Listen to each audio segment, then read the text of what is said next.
Hello everyone, and welcome to another episode of Crafting Bros Archive, where I take you through projects I've worked on over the years, and break them down to tell you how things got made. Today's video is a special one in fact, because today I'll be honouring a now former member of the Crafting Bros team, Amzo. Amzo has been one of my trusted colleagues, and is now one of my close friends, and has been since 2019, and when lockdown rolled around in 2020, when we were all stuck inside of course, I offered him the opportunity to join me and edit some videos. His skill very quickly grew, and his editing was just brilliant, and I admire the amount of work he put into all the videos he worked on. Now, it's not actually just editing that Amzo has worked on. He's also been responsible for a fair amount of graphic design on the channel, and even wrote some stuff for the channel as well. Together, me and Amzo wrote the Batman Liberation episode Titans Together in 2020, but by the end of the year, myself and Amzo weren't in the best place creatively, and eventually we decided to part ways in early 2021. Now, the split was in fact amicable, because both of us had become exhausted with how things were going, and I had begun pushing Amzo too hard when it came to editing, which unfortunately was a factor in our decision to part ways.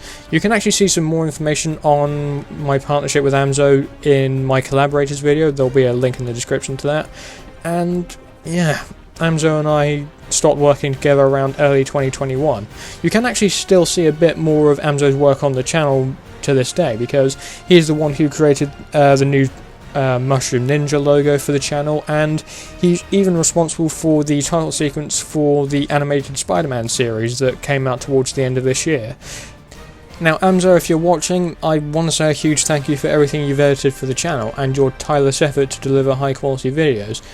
Honestly, I think you don't get enough credit for all the stuff you've worked on. You've done graphic design, you did a bit of writing here and there, and of course all the stuff you've edited. And I hope that in the future we'll get to work together again. So for the rest of this video, please enjoy 5 of my favourite pieces of Amzo's work from this channel. Thanks for watching, and I will see you soon. This is the end of the voiceover. Well, from present day me. Alright, see you soon.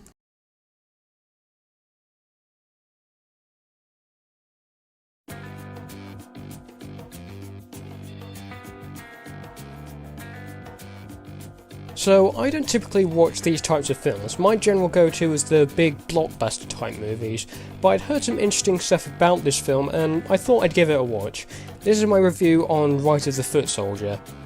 In case you don't know, Rise of the Foot Soldier is a British crime thriller, if you will, that came out in 2007 and tells the story of the Rettendon or Range Rover murders. The film documents the life of Carlton Leach, a former Essex hardman who rose through the ranks of the underworld.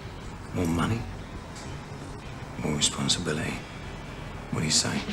As someone who's new to these types of movies, I have to say I was pleasantly surprised by the film. Everyone in the movie has great character development as the film progresses through the late 70s, through the 1980s, and finally up to 1995, when the Rettendon murders actually took place. As I've just said, the movie is primarily focused on the Rettendon murders, or the Essex murders, or the Range Rover murders. Those are the main 3 accepted names for what happened. In 1995, where 3 Essex gangsters were brutally murdered in a farm lane in Rettendon, Essex, hence the term Rettendon murders. The film really builds up to it by showing what a lot of people thought happened that night. Narration says the ones who really knew what happened are in the ground, and that is actually true. The only people who knew were the victims themselves, Pat Tate, Tony Tucker and Craig Rolfe. The cast of the film is also superb. Ricky Harnett, who a lot of people probably don't know, he's mainly known prominently here in the UK. For those of you who watched the film 28 Days Later, most of you may know him. He portrays Carlton Leach, and he is definitely one of the film's main standouts. And on a different note, the violence in this is so brutal.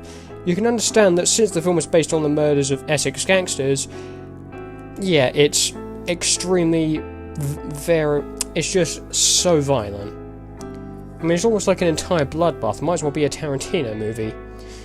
Anyway, moving back to the cast, Craig Fairbrass, who the soap fans may know as Dan Sullivan from EastEnders as Pat Tate, is a standout among others because of a certain scene in the film involving a pizza cutter. Anyway, throughout the cast is absolutely amazing. Terry Stone, who plays Tony Tucker, is also another standout. I mean, everyone in the film is fantastic, and the film is extremely dark. I have to say myself, I learned quite a bit about what happened in real life, because this film is based on real life events, and it's honestly really cool, and all the text bits at the end which show what really happened. The Essex boys were murdered, and some people did have consequences, and this all did in fact happen. And I have to say, I really like all of the backstory on Carlton Leach in this, because he is in a sense the main character of the film. While the main focus is possibly the Renton triple murders, Carlton Leach is also the second focus of the movie in my opinion, because there's still a lot to his character. And that's what the second film talked about. Yes, there's actually a second film, and 2 prequels. Yes, prequels don't tend to do well, do they? Anyway, the rest of the film is good, and again, no one knows who committed the murders. So it was really cool to see someone's actual testimony of what happened that night. The testimony of the Range Rover murders themselves in this film were based on Darren Nichols, who was a convicted thief and self-confessed liar. This film is honestly just really good. I don't know how many times I've said that in this video, but it is good. Anyway, the movie is brutal with all the violence in it, with the torture scenes, gunshots, and the Range Rover murders themselves. And while this review may be under 3 minutes, I wanted to get this video out because the film is honestly really good. Anyway, I must say, Rise of the Foot Soldier is a very good film. While a lot of people probably don't like it, the Rotten Tomatoes rating was around 14%. I don't really understand that. A lot of people probably don't like independent British films in America. Anyway, I certainly enjoyed it, so I'm gonna give it a 9 out of 10. The film is superb and I would definitely recommend watching it.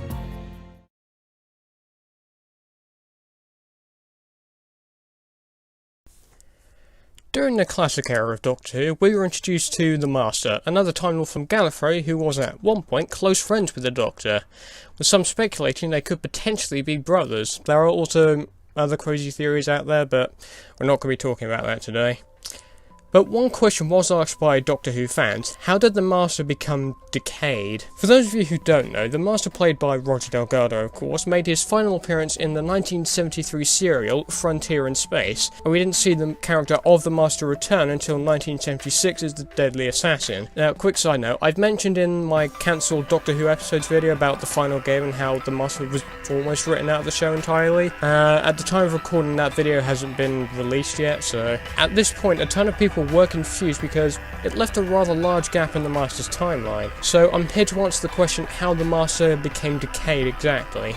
So, for my research on this video, I found 2 sources on how the Master actually became the decayed form. The first source is from the story Legacy of the Daleks, where the Delgado Master kidnaps Susan Foreman, the Doctor's granddaughter of course. After landing on the planet Tercerus, Susan woke up and used the Master's tissue compression eliminator on the Master, thus turning him into a decayed monster. However, we now officially have the real answer to what actually happened to the Master, thanks to 2 forms of expanded Doctor Who media: audio stories and graphic literature. Of course, I'm talking about the Big Finish audio stories here. We start first with the graphic literature. The 2016 story Doorway to Hell saw Peter Capaldi's 12th Doctor facing off with Delgado's Master. At the end of said story, Delgado regenerates, and we can assume that the next incarnation is the pre-decayed Master, who we can presume is intended as the Geoffrey Beevers incarnation. We then move on to the multi-master trilogy of Big Finish. I'm not too familiar with any of the Big Finish stuff, so if I'm wrong about this, leave a comment below if I got anything wrong. So, the Alex McQueen Master is in the Multi-Master Trilogy, and after an encounter with his future self, this is from the point of view of the Beavers incarnation, the Beavers incarnation meets his future self, the Alex McQueen Master, and that encounter results in the Master becoming decayed. Now, this may also present some confusion, because there were people who initially thought that due to the recast, Peter Pratt's Master and Geoffrey Beevers' Master were intended to be 2 separate incarnations. However, I believe that it's intended now, thanks to the Big Finish audio stories, that the Master seen in The Deadly Assassin and the Master seen in The Keeper of Traken are most likely intended to be the same incarnation. Thanks to graphic literature and Big Finish, we now have a definitive answer on how the Master got his decayed form. So, it's pretty interesting. I'm also going to have a video on explaining how many bodies has the Master had. I had to dive deep into a lot of the Doctor Who canon for that video, and it's going to be very cool. I'm excited for you guys to hear about that one. I've got a ton more videos coming out over the summer, and I'm pretty excited for all the content, so you guys are really going to love what I've got in store. So that pretty much clears up how the Master became decayed. Now, the Legacy of the Daleks one does present quite a bit of confusion. Now, I'm going to do a bit more explaining here. I remember a few years back watching a video on how many bodies the Master had actually had, and at the time it was up to Missy. Now, there were quite a few contradicting theories at the time, and the tissue compression eliminator theory, the one where Delgado gets hit with the actual tissue compression eliminator. God, that's a mouthful.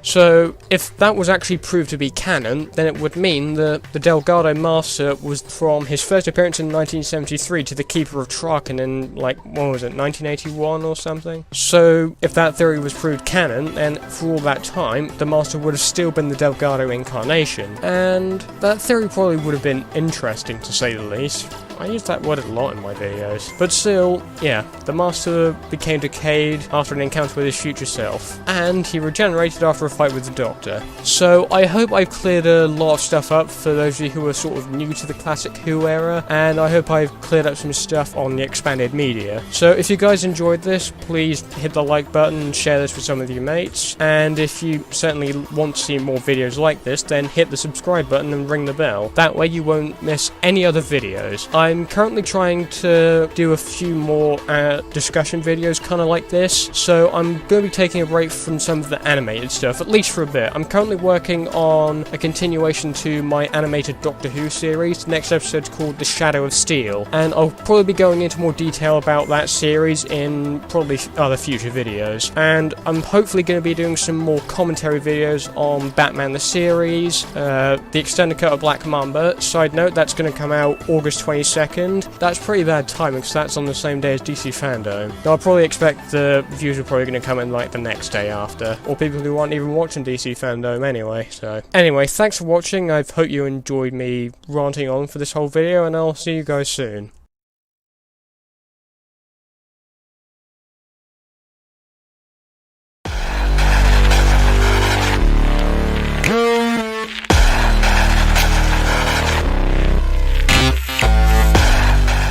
Doctor Who is a massive show with an expanded continuity, and since 2006 the show has expanded with spin-offs including Torchwood and the Sarah Jane Adventures. The less is said about the rest. But with the show now becoming more popular with Series 12, less is said about The Timeless Child, I thought we should talk about ideas for potential spin-offs that could expand the show. Now, these are all hypothetical, and I doubt the BBC would even consider any of these, but these are my ideas for some potential Doctor Who spin-offs. Okay, number 1. Rose Tyler and the Meta-Crisis Doctor. Journey's End was the end of an era, being David Tennant's final series as the Doctor. The finale, titled Journey's End, brought some interesting concepts, including the Meta-Crisis 10th Doctor. At the end of the episode, 10 leaves the Meta-Crisis duplicate with Rose, so why not explore their adventures? What happened to Rose and the duplicate after the Doctor left them? Do they rebuild Torchwood? Do they continue their own adventures? In deleted scene for Journey's End, funnily enough, the Doctor gives the Meta-Crisis a chunk of TARDIS, and Donna explains that you can speed up the growth of it because TARDISes are actually organic and they take thousands of years to grow. And a spin-off would be a pretty good idea to continue the Meta-Crisis Doctor story. Okay, next up, Luke, Clyde and Rani. While I would love for the Sarah Jane Adventures to have continued and to come back, sadly it can't because Elizabeth Sladen has passed away. I thought maybe another spin-off could centre around Sarah Jane's companions. While the story Farewell Sarah Jane provided some backstory on what happened to the companions following the end of the show, it would be pretty cool to explore their adventures post Sarah Jane, throw in some cool villains and some classic Who villains, and that's a pretty good idea for a spin-off. Or, if Torchwood gets continued, then you can effectively put them in it. Okay, next up, the Ruth Doctor. In Fugitive of the Judoon, we were introduced to a new Doctor in the form of Ruth. How and where Ruth fits into the timeline is for another day, but it would be cool to see a spin-off focusing on her own adventures, showing who she met on her own travels, whether she met River's Song or any other classic villains, and what adventures this Doctor had. That would be pretty cool to see. Now, while it would be cool to see the Daleks in this series, I mean, they could do it, and it's very much established that after every regeneration cycle, the Doctor's memory, I guess, is erased. But sure, it would be cool to see Ruth's own adventures. Number 4, Torchwood continuation. So with Captain Jack's return in Fugitive of the Judoon and his rumoured appearance in the upcoming festive special, I thought it would be cool to see a continuation of the show that arguably kicked off the Doctor Who expanded universe. This would actually be pretty cool for a few reasons, because A, Chris Chibnall actually wrote an episode or episodes for Torchwood, and B, if Torchwood did return, I'm 100% certain that John Barrowman would be up for returning. I mean, Torchwood is certainly passable. Season 1 and 2 were some of my favourites, and having watched Torchwood Children of Earth recently, it's actually a pretty good watch. While I haven't watched Miracle Day all the way through, I can understand why a lot of people hate it, including the editor, so... Anyway, alright, let's get back to the video. So, I've saved my best idea for last. The Master is a complex character, and there's a lot about him that we don't actually know, and it would be a cool idea to expand on his character in his own series. Think about it, we could see the return of different characters, former companions, classic Who villains, and even the Doctor himself. This spin-off could focus on different Masters. Hell, it could be an anthology series expanding on gaps in the Master's timeline. We could see James Dreyfus' Master to Alex McQueen's Master, or even John Simmons' Sacha Dhawan. Side note, John Simmons is actually going to be appearing in a Big Finish story called Masterful, I think at some point next year, so that's definitely a step in the right direction. So we could even see the Master perhaps after the events of Season 12, and even if the Master was to come back, say in Series 13, they probably would ruin the mystery of what happened to him. Or we could even see the Master after the events of the TV movie, because that's been explained in a lot of graphic literature and some expanded media, but we don't actually know what happened in Big Finish, so it would be cool to see if that could get documented in the spin-off. So those are basically my ideas for potential Doctor Who spin-offs. Some of these could even be turned into Big Finish concepts, and hell, most of these entries are already Big Finish, including the Master and Torchwood. And if you think about it, the Ruth Doctor and the Meta-Crisis Doctor and Rose are two really good ideas for Big Finish series. Big Finish, if you're watching, knock yourselves out. Anyway, if you guys have any ideas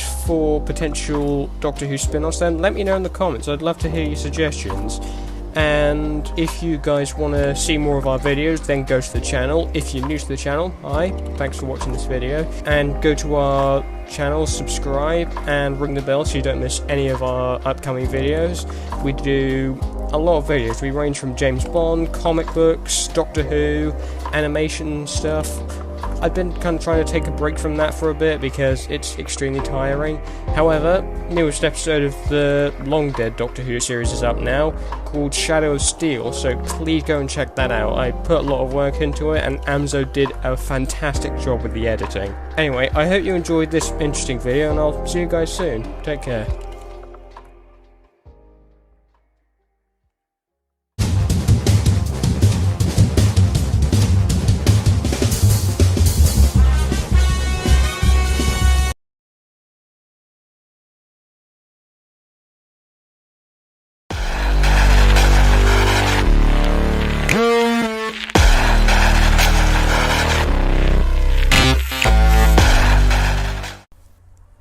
Oh boy.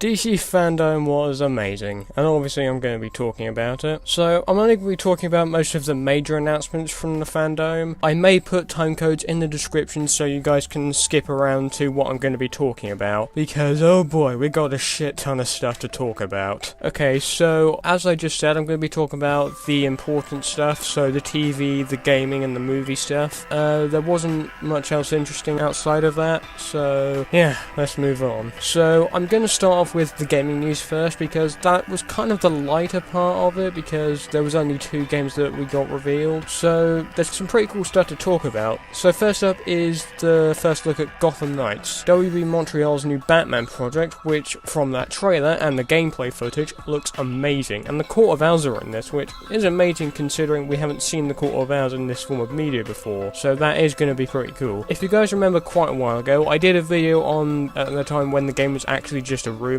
and because there was that dragon symbol, I thought maybe the League of Assassins are going to be in this, and the developers themselves have said this whole conspiracy goes further than the Court of Owls themselves, so this could go further to the League of Assassins, the GCPD, maybe even Bruce Wayne actually faked his death, and maybe he's the villain. My brother called that. He called it, and he thinks it's going to happen. Anyway, the costume designs in the game are amazing. I really like all of them. It's got sort of like a modern twist to them. The 2 standouts in my opinion are Nightwing and Red Hood costumes, they look really cool. Batgirl's is very nice, good callback to New 52. Tim Drake's costume is cool as well, although one of the costumes gave me sort of a Damian Wayne vibe. Who knows, maybe Damian shows up in the game as well, although we don't actually know that. Anyway, the graphics themselves actually gave me a vibe to Injustice 2, which is a game that I really enjoyed. Plus, this looks to be the WB Games equivalent to the Avengers game, which is a tick in my book. Anyway, moving on to Rocksteady's newest game, Suicide Squad Kill the Justice League, which from that teaser alone looks really good. The game isn't slated to come out until 2022, so there's obviously more work to be done. The game is of course being developed by Rocksteady, who made the Arkham trilogy, and speaking of the Arkham games themselves, Sifton Hill, the game's developer, confirmed that this game is set within the Arkhamverse, which is cool, but sounds very confusing because we don't know at what point this is going to be set. I do think we'll be getting more characters in this, like Rick Flag and Deathstroke. I don't think these are going to be the only characters you can play as. We might get Deathstroke, we might get Rick Flag, as I just said. We might even get some characters that are probably going to show up in the Suicide Squad movie, which we'll get to, don't worry. Anyway, moving on to the television news, which was pretty cool, but there isn't a lot, because most of the TV stuff for DC has been moved to September, except Titans and The Flash, of course. So, starting off with The Flash, we got a trailer for Season 7, which was the initially completed, possibly final episode for Season 6, and sure, it looks really cool. Anyway, from the footage we saw, it looks pretty cool, although I'm not completely up to date on the show myself. I haven't really watched all of Season 6. I mean, I definitely tuned in for Crisis, believe you me. Anyway, moving on to Titans. Now, unlike The Flash, Titans didn't actually have any footage to show because they haven't really shot anything yet. However, the panel did confirm some story details for the next series. It was confirmed that the team this time are going to be heading to Gotham City, Scarecrow might make an appearance, and most importantly, Curran Walters, who plays Jason Todd in Titans, is going to be playing Red Hood, which has presented some controversy. Don't get me wrong, Red Hood is one of my favourite members of the Bat family, and him now joining Titans is going to be amazing to see. But there has actually been some controversy due to the major differences of Red Hood's origin in the TV to the comics. Famously in A Death in the Family, Jason Todd was presumably killed, I just said that in quotes, killed by the Joker, but then was actually brought back to life. Depending on what continuity you're reading, it's either because of Infinite Crisis or Superboy Prime, or he got brought back to life because of Talia al Ghul. Either one of those is whatever continuity you're talking about. Anyway, so Jason becoming Red Hood is gonna be really cool. Okay, with the TV and video game stuff out of the way, we can move on to my favourite part of DC fandom,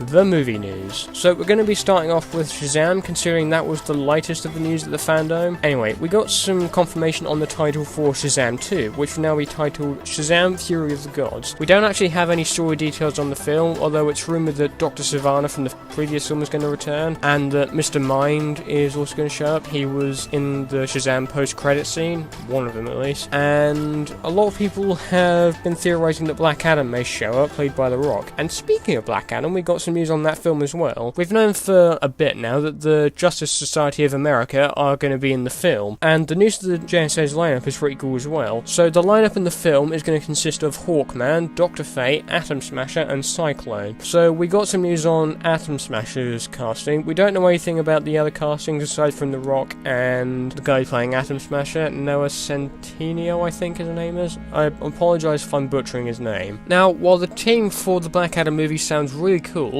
I'm slightly disappointed for just a few reasons, mainly because we're not getting any of the other iconic members like Stargirl, Jay Garrick, or Alan Scott Green Lantern. I mean, Jay Garrick is a cool member of the Justice Society. He is definitely my favourite JSA member next to Dr. Fate and Alan Scott, although that may be a possibility. For all we know, this isn't the full lineup. Perhaps Jay Garrick and Alan Scott may even show up in the film, which would acknowledge that, yes, Green Lantern exists in this universe. I know that they actually showed up in Justice League. I'm not saying Justice League wrong, that's the abbreviation for Justice League, which was made by Joss Whedon. Anyway, moving on. We got some news on the Flash movie, and again, like Titans, there wasn't any footage, but we did get to have a look at some concept art, which revealed not only the Flash in a new suit, but Michael Keaton in his Batsuit. Now, the Batsuit is said to be inspired by the Kingdom Come series. While we didn't actually see that in the concept art, I think it's going to look way better on screen. And I was going to do a video on this, but I'll mention it now. Ben Affleck is going to be in the movie as the DCEU Batman, which is really cool, which means we could even get a send-off to Affleck's version of the character, because after the Snyder Cut and The Flash, Affleck may not return to the part again, assuming that Pattinson is going to be the future of the Batman franchise. And don't worry, we'll get to that. Anyway, moving on to James Gunn's Suicide Squad, which I mentioned earlier, we got a lot of news. We got confirmation on who's playing who in the movie, and we got first looks at the character designs. My personal favourite is actually Peter Capaldi, who of course played the 12th Doctor in Doctor Who, and in this movie he's playing the Thinker. I falsely speculated he was probably going to play Mr. Freeze, because Capaldi had to shave his head for the role, but still, Capaldi playing the Thinker,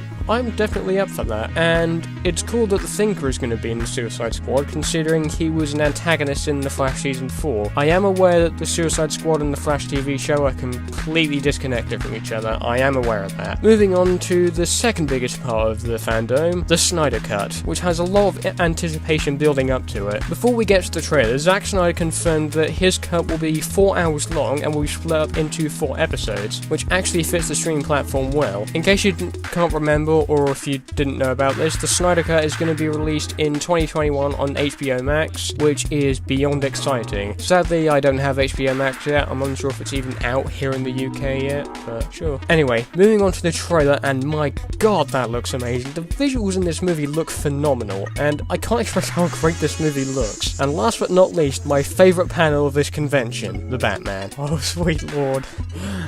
I am still giddy from watching that trailer. I stayed up last night because time difference here in the UK. I stayed up until 1:30 to watch that panel. My god, it was so cool. And you can tell that I'm actually freaking out after that trailer. We got first looks at most of the main characters. James Gordon and Batman are definitely standouts, and the film looks fantastic so far. To those of you who had doubt in Matt Reeves directing this film, shame on you. You can't deny it after this trailer. Also, I should mention that Robert Pattinson looks so good in that Batsuit. I mean, I am literally going off script here. This is so good.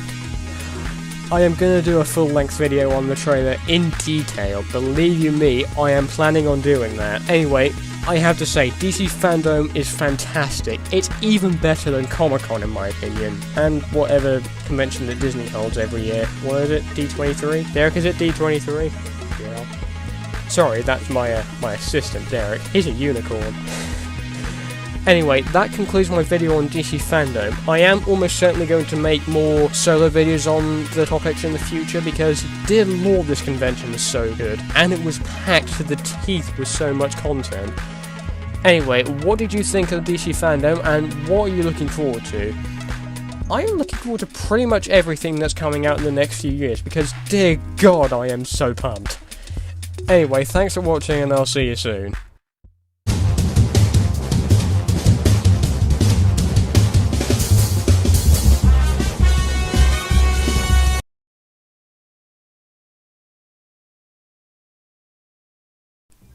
So, quarantine has given me the time to watch a lot more films, and it's been pretty good for the channel, because I've wanted to do a lot more film reviews, because mainly I just focus on like animation and superhero movie news, because I've really wanted to do a lot more professional style reviews. And I thought today would be a good opportunity, because I'm going to be reviewing some of the Daniel Craig Bond films. Well, I'm going to review all of them. As of now, No Time to Die has not been released because it was delayed until November. So just keep that in mind when you're watching this video. Well, if you're watching this video in like September or October, maybe even December by the time the film's already come out, then just keep in mind this was recorded before the film's release. I'm saying this now to those of you who are going to watch this in the future. I will do a No Time to Die review once it comes out.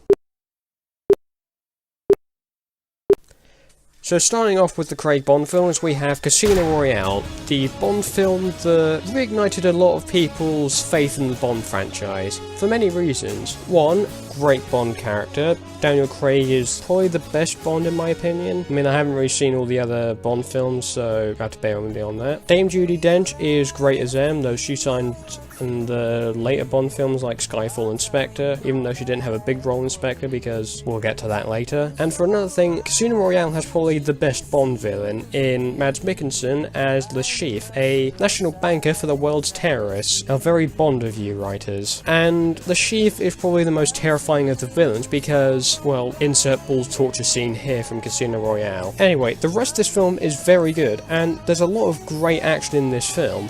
For one thing, the black and white bathroom fight scene is probably my favourite fight scene in the film, and there's a lot of other good fight scenes as well, but there are some flaws in them. That being the scene where Bond's fighting all those people in the sinking building in Venice, that's particularly interesting. And quick side note here, Eva Green is probably one of the best Bond women from what I've seen, and she's good with what she's given. And when she dies, I really feel like it hit Bond emotionally after, because it is brutal to see someone you love die in front of you, and it's happened to a lot of people and been the origins for some very menacing supervillains. Anyway, there are actually two villains in this. Well, there are a couple of villains in this, but they're more fleshed out. For one thing, we're introduced to the notorious Mr. White, who is the head of Quantum. We'll get to that in Quantum of Solace when I review that in this video. And while he doesn't have a ton to do in the film, Mr. White is actually pretty decent as a villain, and he has a bigger influence on Quantum of Solace and Spectre, but we'll get to that later, and he's generally good for the most part. And one thing I have to commend is how Casino Royale changed Bond, because it modernised Bond as a character, and this can be an argued point. Daniel Craig Bond is probably the most brutal of all the Bond characters. For example, if you put all of the James Bond incarnations, yes, I'm saying incarnations, I know this isn't Doctor Who, into a Hunger Games style battle royale match, then Daniel Craig would just smother them all. He would kill all of them. Because Daniel Craig, I think, is probably the best Bond because he's got a lot more combat training, and while some characters like Sean Connery and Roger Moore relied on gadgets, I do feel like if they were all put into a Hunger Games style match, then it probably would come to Brosnan versus Craig, and then Daniel Craig would win. That's just my own personal opinion. So overall, Casino Royale is very good. It modernised Bond, restored a lot of faith in the franchise, and for the most part made a lot of money as well. So I'm going to give Casino Royale an 8 out of 10, mainly because it leaves us on a cliffhanger, which normally is a bit annoying. And now we move on to Quantum of Solace. Oh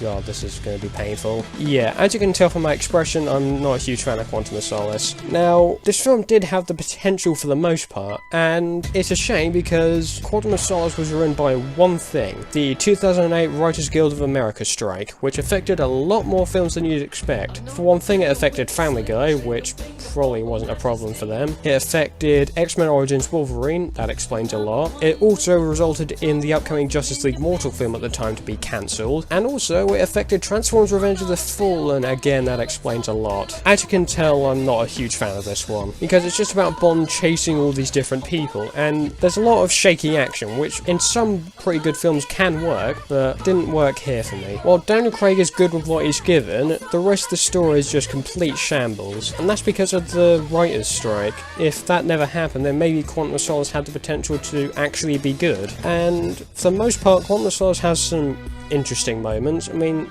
the action in the film is still pretty top-notch, what you'd expect from the Craig Bond films, and, well, there's not really anything else to say. Credit to a YouTuber called BHL Hudson for this opinion. He says that Quantum of Solace is like a DVD follow-up to Casino Royale, and I definitely agree with him. Quantum of Solace, it's like an epilogue at the end of the film. I mean, it could have been shortened down to like 10 minutes, and then you probably get what was happening. And Quantum of Solace is genuinely not that good of a Bond film. I mean, it's shameful to actually call it a Bond film, in my opinion. Actually, it is shameful to call the Brosnan films a Bond film. No offense to you, Brosnan, it's just my opinion, and I know a lot of people don't like Die Another Day, though. Anyway, to sum it all up, Quantum of Solace is bad.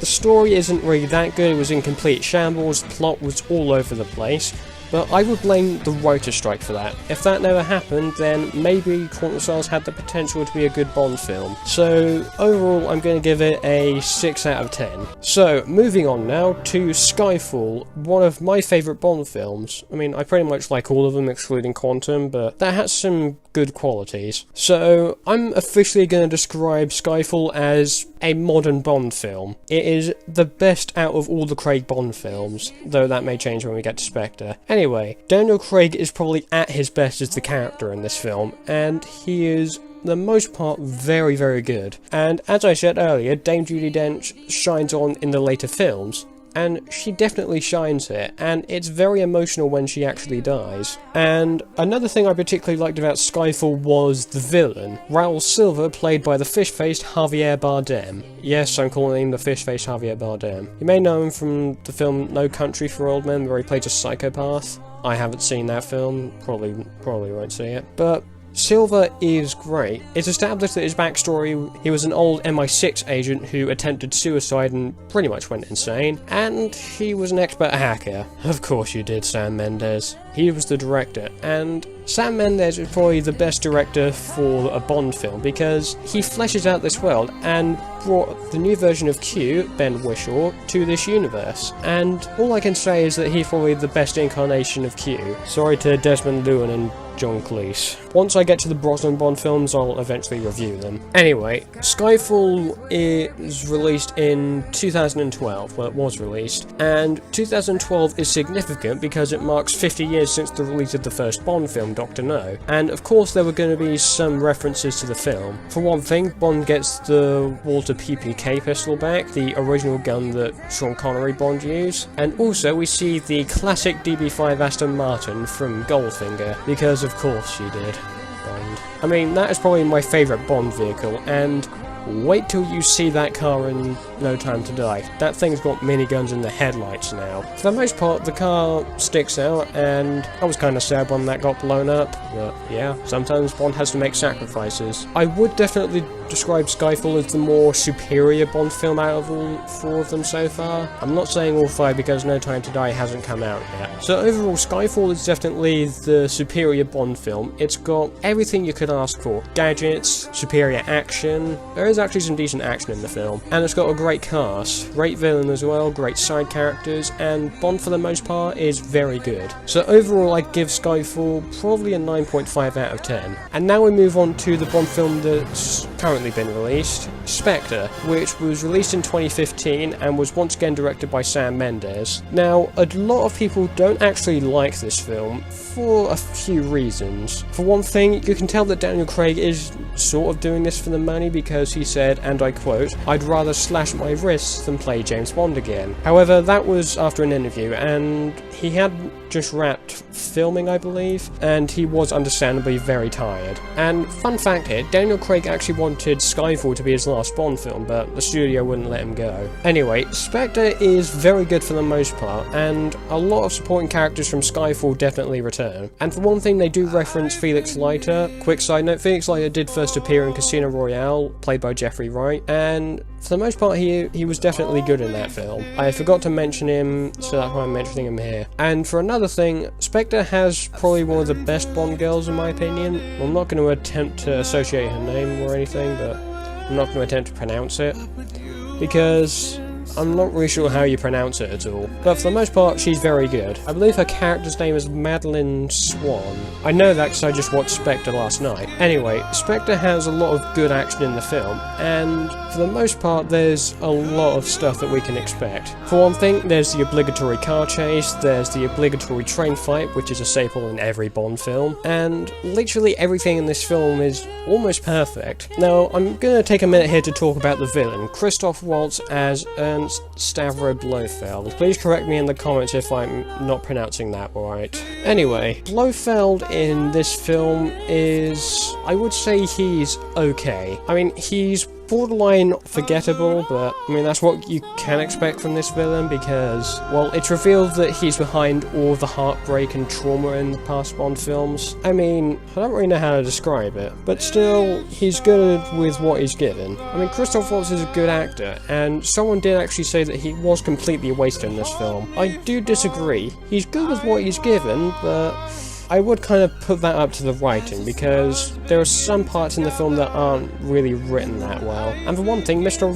White returns as a plot device. I mean, Spectre isn't all bad, there are definitely some good parts in this film. For one thing, the action is still pretty good. The train fight in particular probably was my favourite action scene in the film, and that's mainly because of Dave Bautista, a WWE wrestler who's best known for playing Drax in Guardians of the Galaxy. And for the most part, he's definitely good, and while he is great with what he's given, there's not really much backstory on him, which can be expected. I mean, he is a henchman, similar to Jaws and the Spy Who Loved Me, just with super strength instead of steel teeth. I mean, that's why Jaws was called Jaws, mainly. I'll get to the other Bond films later in a different video. So, those are my opinions on all the Bond films. Are you excited for No Time to Die to come out in November? Are you gonna go watch the Daniel Craig Bond films after this video? Then let me know in the comments below. So, thanks for watching and I'll see you soon.